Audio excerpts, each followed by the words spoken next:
get that down for you.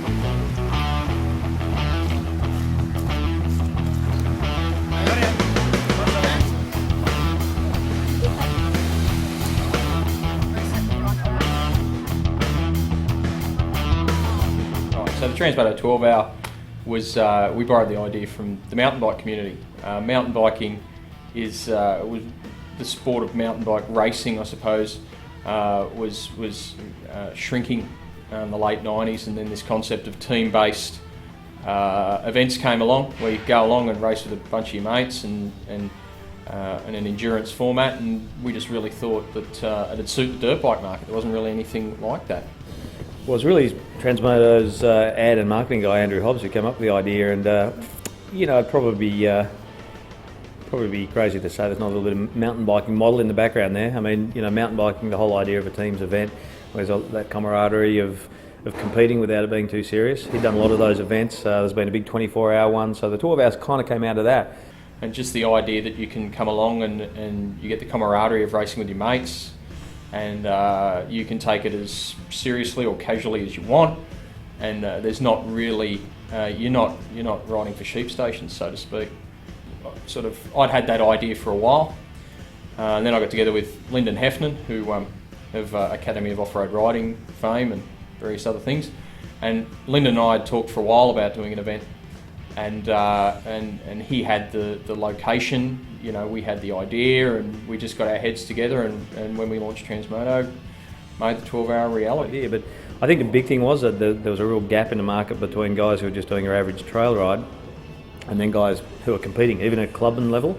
So I think a lot of guys wanted to be able to compete, but do it with their mates, So if they do really well, then, they put up their hand and said that, they're responsible for the win. If they did badly, then, they're just a team member and somebody else was at fault. So so the idea of getting together with a bunch of mates, going camping for a weekend, you're on a private property, your family can come along, there's facilities there, there's absolutely no pressure.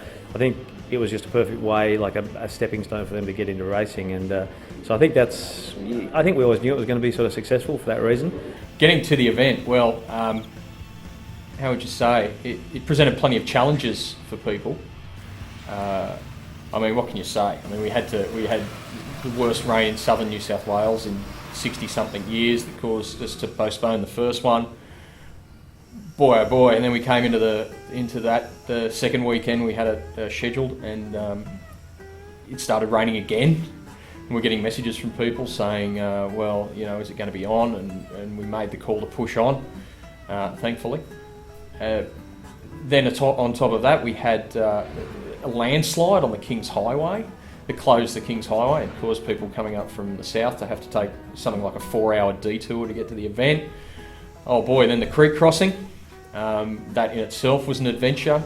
The very untimely downpour on Bateman's Bay and Nelligan on the afternoon, which turned the road into basically a mudslip. To say there was a few challenges on the way to the event was probably an understatement.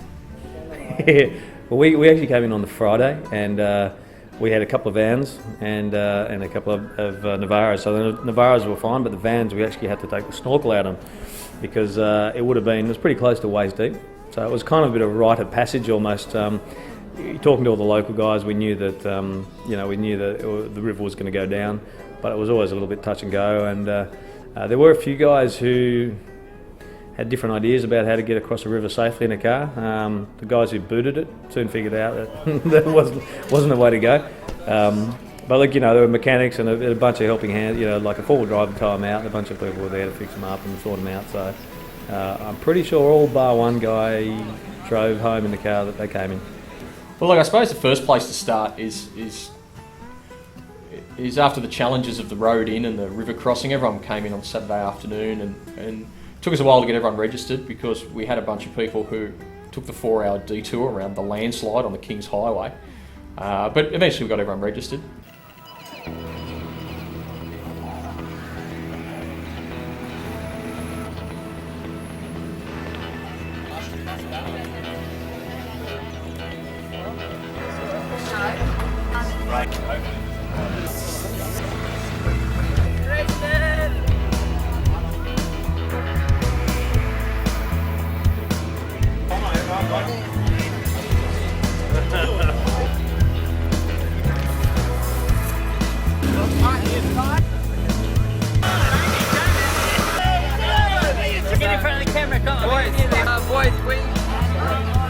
Another sort of unique aspect of the 12-hour was the pole position, or the start grid draw we had that night,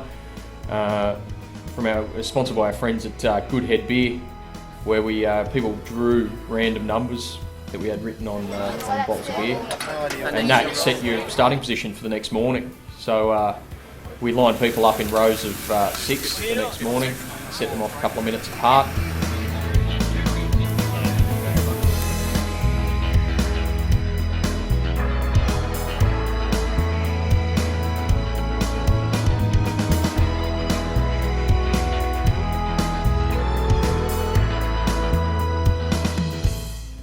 So the 12-hour day on the Sunday actually starts with the traditional wake-up music, and it's become I sort of labour over the wake-up music every year now. We started with Hell's Bells by AC/DC last year at 6 o'clock when it was still dark. And this year we followed it up with a bit of For Those About to Rock by AC/DC. It's just a cool way to get the event started. Like, everyone's in their swags and the nap. Next thing you know, the PA starts blaring AC/DC, and if that doesn't wake you up, I don't know what will.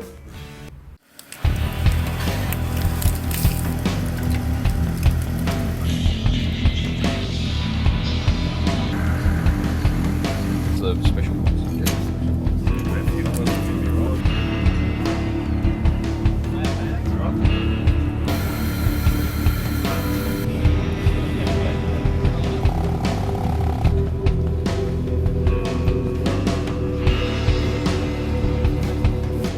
Yeah, there's a classic thing.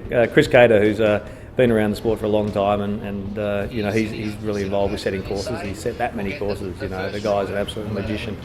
And last year we asked him to get up there and speak and sort of say, well, what's the rule for how fast you can go on the pits? And he sort of said, well, look, I'm not going to ask you to go walking pace, because you know what, I wouldn't do that myself. But he said, let's just say that the rule is the speed is limited to, well, not fanging it. And that kind of brought the house down. And but I think that in a lot of ways kind of epitomises what the event's all about. So everybody got that. Nobody was a dickhead. No one's a fool in the pits. Nobody went crazy, and it just worked perfectly. It's great early in the morning because everyone's full of beans, and people are walking around for an hour before their lap with their riding gear on because they're so keen to get out there, and they've seen the track and they just want to have a go. Yeah, I got a really good teammate in Luca Bussa, and I didn't take the time to look at the directions on the internet or anything, and I knew the road was closed from last year. You had to go a different way, so he gave me a little directions, Luca did, and we ended up, I don't know where, a long way from here in a four-wheel drive track in a van, and with me mate us in a Commodore, so it was a bit of an adventure to get in. It was pretty fun actually. Yeah, it was awesome. Wake up this morning to AC/DC blaring and still dark, and don't even get out of the van, just gear straight on and into it. I like it. There's no time wasted, ride all day, and with the look of the conditions, the track looks unreal, so it's going to be a blast.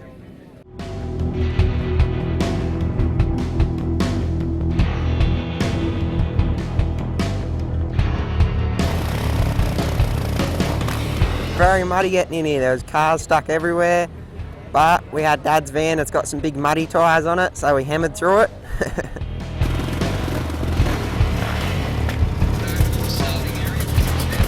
It's all good. The weather's good. It's clearing up, a bit of mist, but looks like it's going to happen. So it's and all no good. rain. No rain. That's it.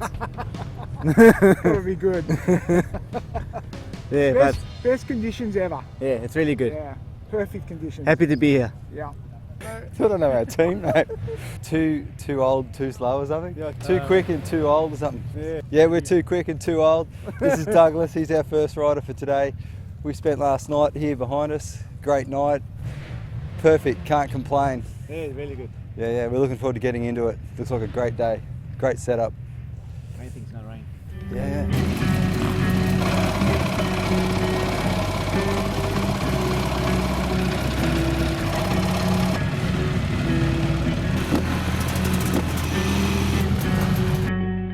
The track this year was everything we wanted. Last year it was very technical.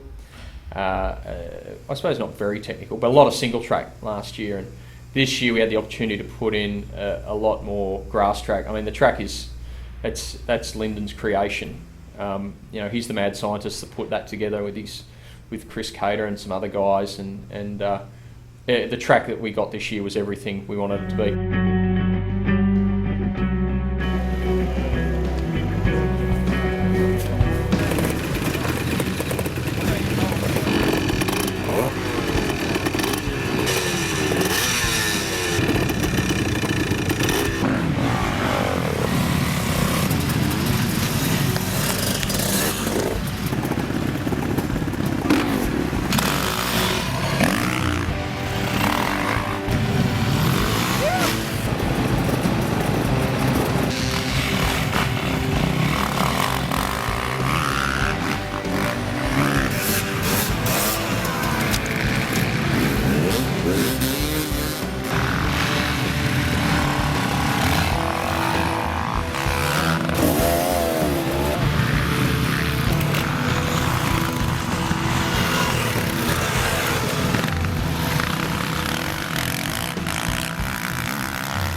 We actually have a mixed category as well.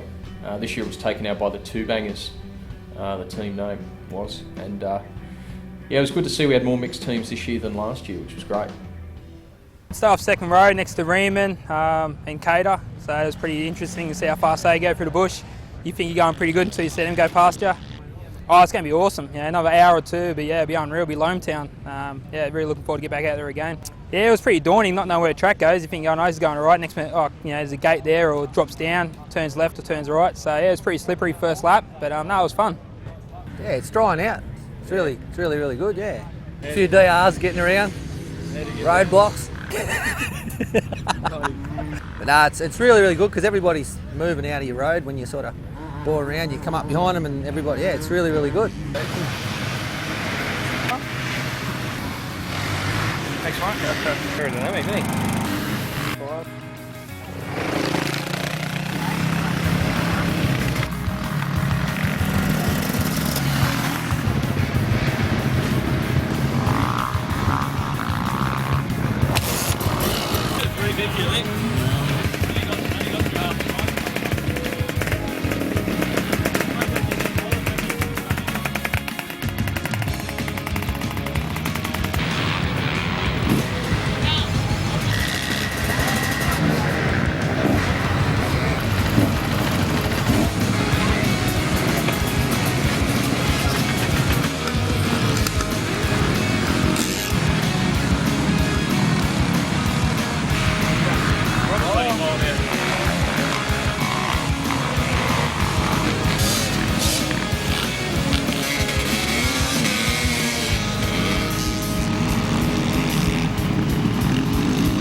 very short but slippery rock hill, which which was literally right next to the pit area.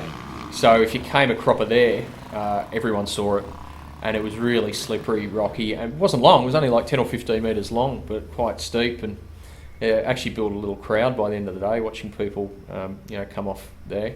We know Jake Jackson, Transmoto website guru, came a cropper right there in front of everyone. So great work, Jake.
Transition. Yeah, transition is a pretty inventive part of the 12-hour. It's plenty of ways to carry your transponder, and the transponder acts as like a baton, a relay baton, so it passes from one rider to the next to track the timing of the team. Some guys carry it in hydration packs, some guys in bum bags, some guys by the end of the whole event had actually mastered the art of on-the-fly transitions where you'd ride into the pits, and whilst riding with the right hand, he'd unclip the transponder with the left and toss it to his buddy who's going out to do the next lap. And I think by the end of the whole thing, some guys got pretty slick at the whole changeover and whatnot, but there's a lot of time to be saved in transition. Some people, by sort of the middle of the race, I don't think they were that fussed. I think there was a chance to come in, and the transition was an opportunity to have a sandwich and a Coke and a smile, and just maybe take a little breather between laps. Sure, you take it as seriously as you want to. You know, some guys are deadly serious, and you would have seen with some of the baton changes.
I was in the fifth group out. Had a couple of good laps. It was much better than now. The track's starting to get real rutted, really slippery down the back section. So hopefully it'll dry out a little bit. Probably the flat track's all right, like a bit of grass sliding. Hopefully chuck in a few more good laps, see how we go. Hopefully not to come off. It was awesome, absolutely awesome. It was glad I got a new tyre last night, that's for certain. Grass track's lots of fun. Couple of hill climbs over the back there with the rocks in it are a lot of fun. But other than that, the whole thing's great. Not chewed out just yet, so we'll see what happens. Yeah, I've only done a lap of the track so far. We're in a 4-man team, but you know, it's been really, really good. There's a lot of grass track that people are going to be frothing over. Last year there was a lot of single trail. It was about 80-20 last year, and now it's 70% grass track, 30% single trail, which I think a lot of people are going to love. You're just holding it wide open for a lot of it, and you just come in the corner sliding. It's great. You know what? Mick Fitzshepard was here last year. Mr. Ironman, he was. He rode the whole 12 hours last year, and he was probably going to ride as long as this is going on this year. And he's on the old bike too, and he's just loving it. I think it doesn't matter what you ride as long as you're having a good time. That's what this event's all about. Oh, it's getting rough out there, mate, but we'll just keep battling along, and yeah, everything's going all right, so just keep chugging along and see how I go. Yeah, it's not too bad, you just got to take it a lot easier, obviously. No suspension, no brakes, but we'll battle on. It's good, I love it, mate. It's a great track, great venue. Excellent, be back every year. I'd say the paddock's actually at the moment, just for a bit of a breather, but yeah, no, the rest of it, down this loamy stuff down here is pretty good, and not enjoying the over the back there in the rainforest. That's getting a bit boggy, but anyway, ruts are getting a bit deep. Probably 2 or 3 hours in, people start to slow down a little bit. That's the point they realise that there's actually 12 hours of this thing, and you've got to conserve a bit of energy, I think.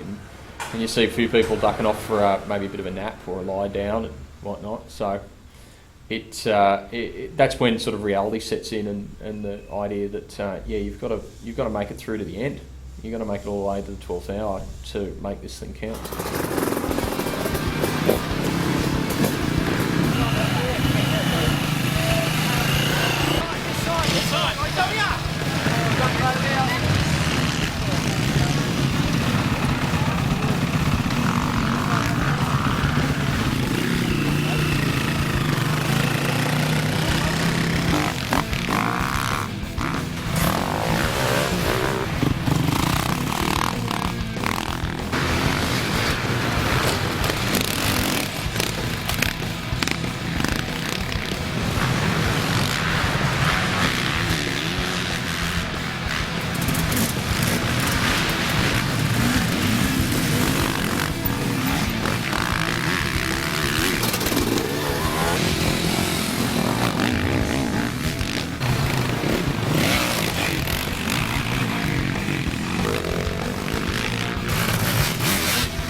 I mean, one really memorable moment is at one stage we got wind that the guys from KTM Trail Tours, who had a couple of teams, were actually playing helmet camera footage. So they'd go out and do a lap, and then they'd get the helmet camera footage, and they had a TV set up in their pit, and they were playing it back as they went.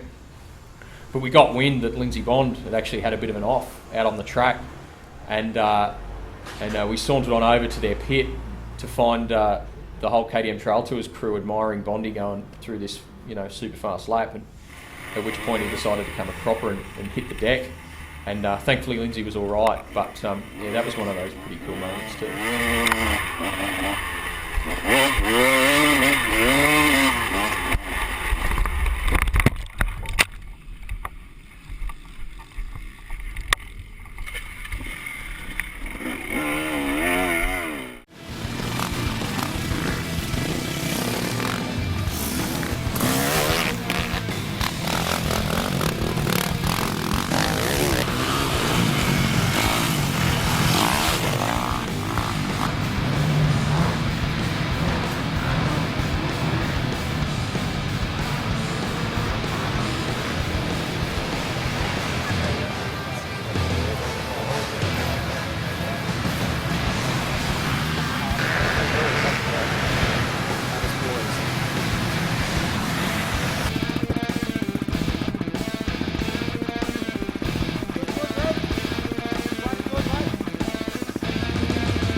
Yeah, there was all sorts. I think, you know, some of those trail rides where they have guys, they have the fancy dress competition and all that kind of stuff. We didn't specifically sort of say that, but I think guys kind of brought that idea with them.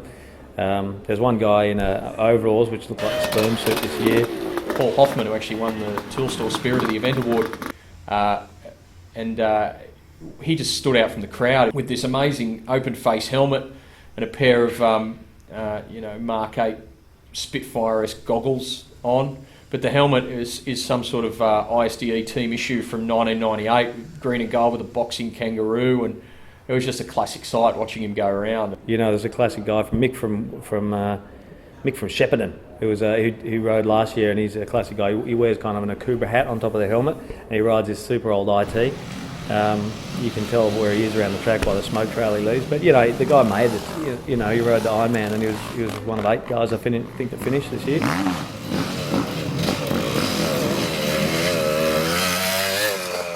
It's a IT175G, 1980 model. Restored it about 3 years ago. Used it in 6-hour events and stuff. Just looked like an old bike, worker style, you know, just old worker shirt, fat man braces, all that, just a bit of fun, mate. Don't take it too serious. You know, first, you know, that comes to mind is always Mick from Shepparton, who's the honorary, how would you say, spiritual leader of the event.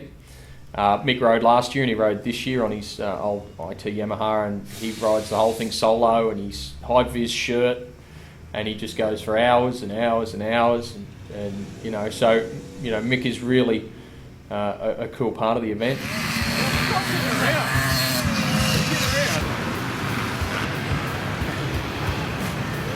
Racing is living. Everything else before and after, it's just waiting.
Pretty good out there, yeah.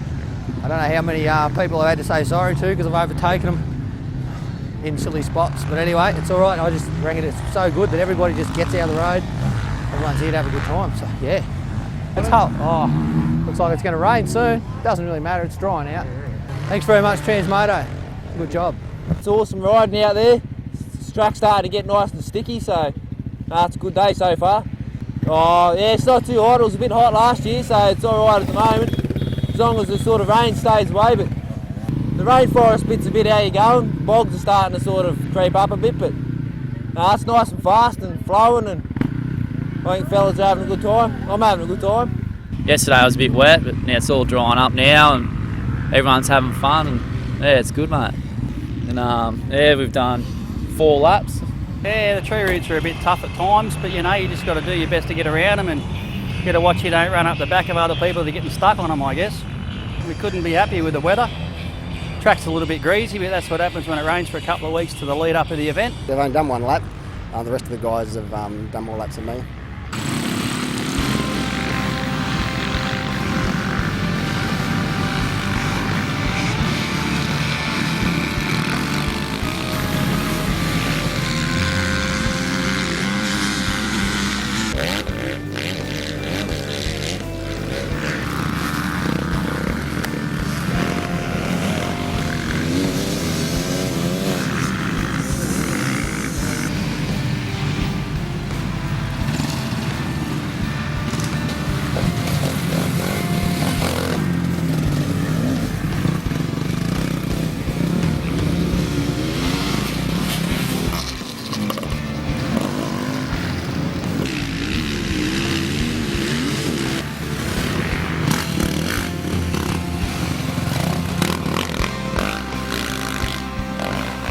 Oh yeah, we try and give out a lot of prizes, just random prizes to people. You know, if you've got a great bike, vintage bike, wearing a great outfit, or just something, we try and give a lot of love to the participants. And there's this one poor fellow who came out of the rainforest section. The rainforest was quite an infamous part of the track. It was this dark, black, muddy section of single track about a third of the way around, and it was full of bog holes and ruts, and it was probably the most technical part of the track.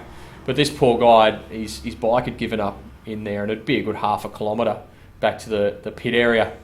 And I was hanging around the pits, and this fella, I could see him coming from a mile away, and he'd just lost all his gear. He'd literally stripped down to his duds and his boots. He had his armour and his helmet hanging over the front of the bike and shirt off. He's pushing this CRF with all he's worth. He's pushed it for miles. And I couldn't help but give the guy a prize, because I seriously thought the guy was going to have a coronary. I felt so bad for him, and I tracked him down later and gave him a gear bag, I think. But you know, it's the guy didn't finish the race, and his bike was had seen better days, but at least he left with a prize.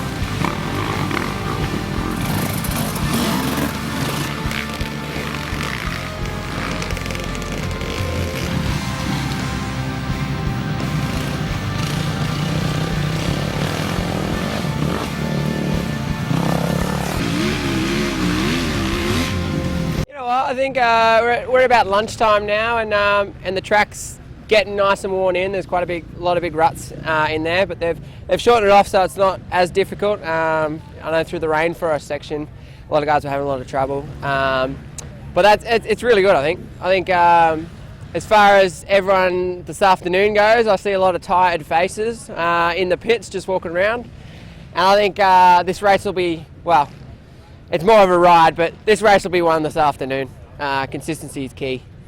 Oh mate, it's been pretty tough out there. Very slippery in the morning, but it's the conditions are getting a lot better now. Oh yeah, mate, and hopefully a little bit more wreck by the end of it. It's pretty hard to get off this chair once you go for your ride. So once you have a drink and watch the boys go around, basically. Yeah, it drains you, man. It drains you big time. Yeah, down the back over there's a lot of tree roots coming out. You got to, be real careful. You can hit them with your front wheel. No, I really haven't. It was first time, so I'll come back again for sure next year. With a couple of other comrades and you get stuck into it. Oh, it's awesome, mate. Yeah, real good track. Yeah, competition out there is good too, eh? Watch the camera, mate. Probably got, I don't know, 1 or 2 stints left each, I suppose, and we'll smash through it.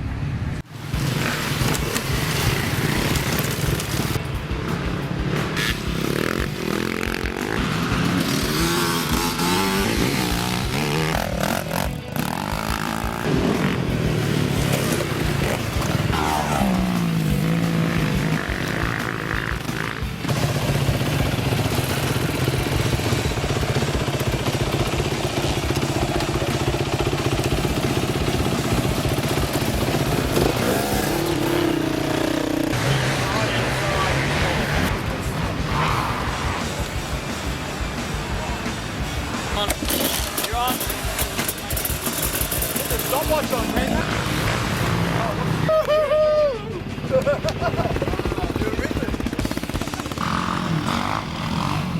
Yeah, but again, you can ride any sort of bike. There are guys there on, guys like Glenn Carney, who's one of the top off-road racers and has been for the last 10 years. He's there on his race bike. And then the other end of the spectrum, you got some guy on some absolute old chook chaser. And then a lot of guys for the vintage. I saw a classic old Makos, ITs, PEs.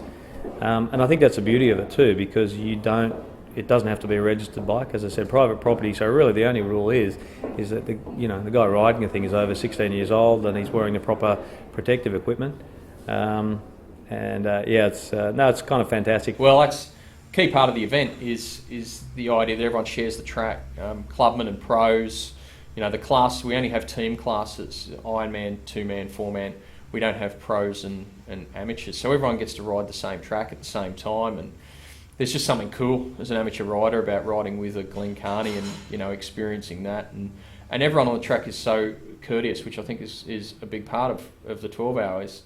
Is the slower guys slow down when they know and get out of the way when a fast guy is coming, and the fast guys are nice enough to give a bit of room to the slower guys. And sharing the track is a key part of what the event is about. So. And people, who doesn't get a buzz riding the same track as a Glenn Carney? I mean, it's just great fun. I mean, everyone goes back to the pits going, oh, the guy went past me, he was so fast. And people get a kick out of that.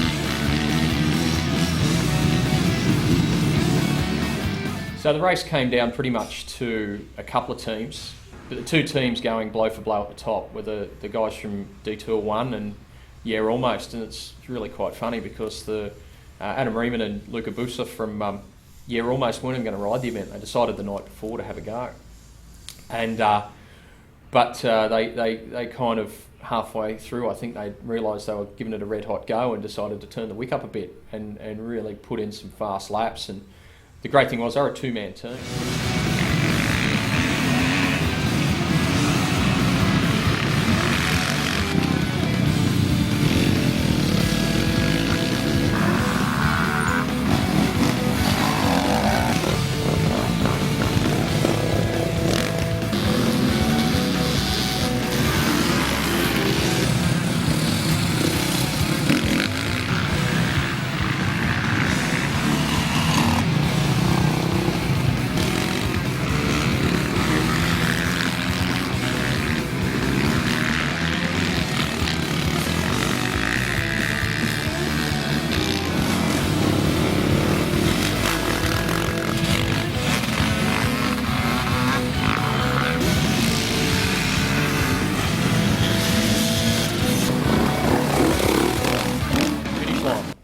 Well, by the end of the day, people were pretty worn out, and the fast guys were still putting in laps because they could sense there was a victory to be had, and but there was a few people who were quite eager to see the last lap board, and it's quite funny because one of the things we didn't have this year was a finish flag. We just had this white sign with checkers drawn on it by one of Lyndon's kids. And guys were crossing the line, seeing this pseudo flag, and they weren't sure what it was, and were flagging them down. But it was definitely the finish, and there was absolutely some relieved faces when they realised that they'd made it.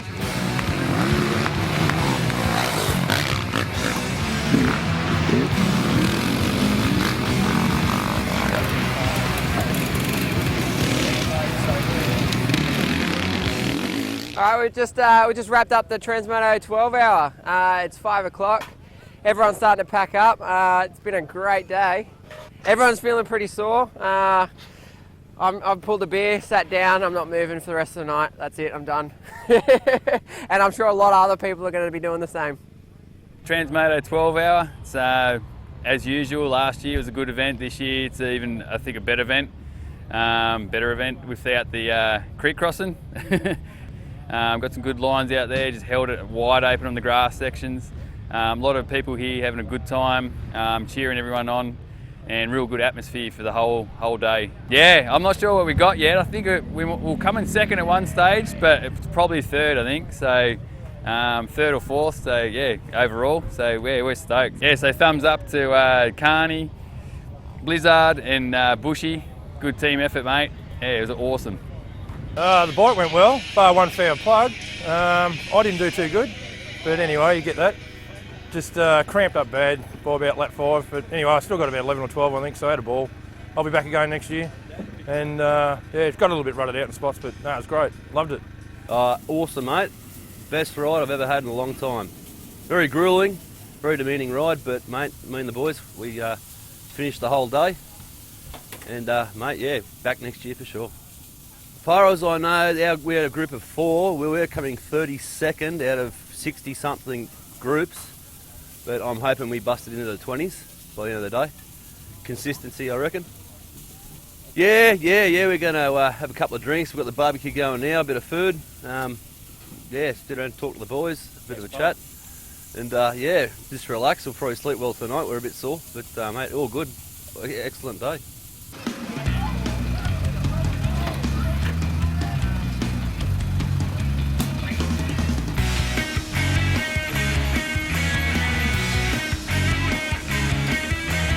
Thanks everyone for travelling so far and getting online.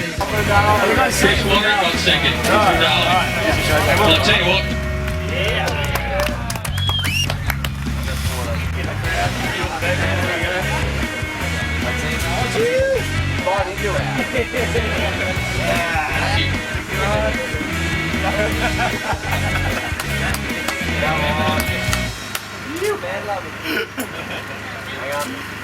Didn't really know what to expect coming here. I haven't ridden the Transmoto 12-Hour before, but I definitely had to come to see what the fuss is all about. And as soon as I drove over the hill coming in here, I was kind of blown away. It was massive, full-scale off-road event. People everywhere, all manufacturers represented.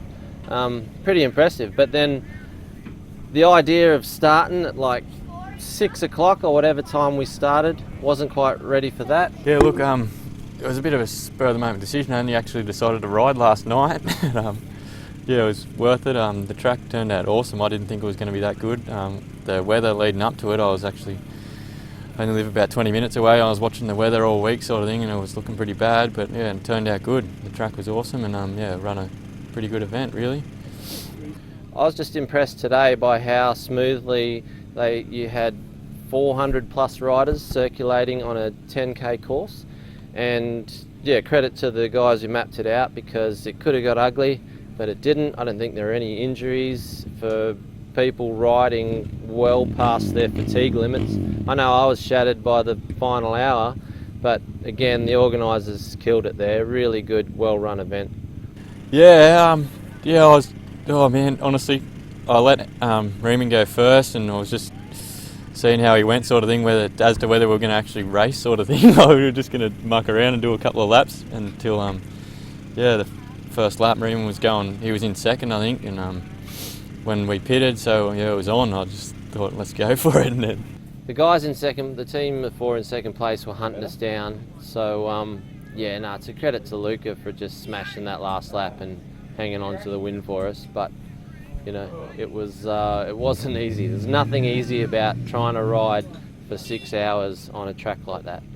Glenn on the last lap, little bugger, just hid behind a tree and then took off behind me.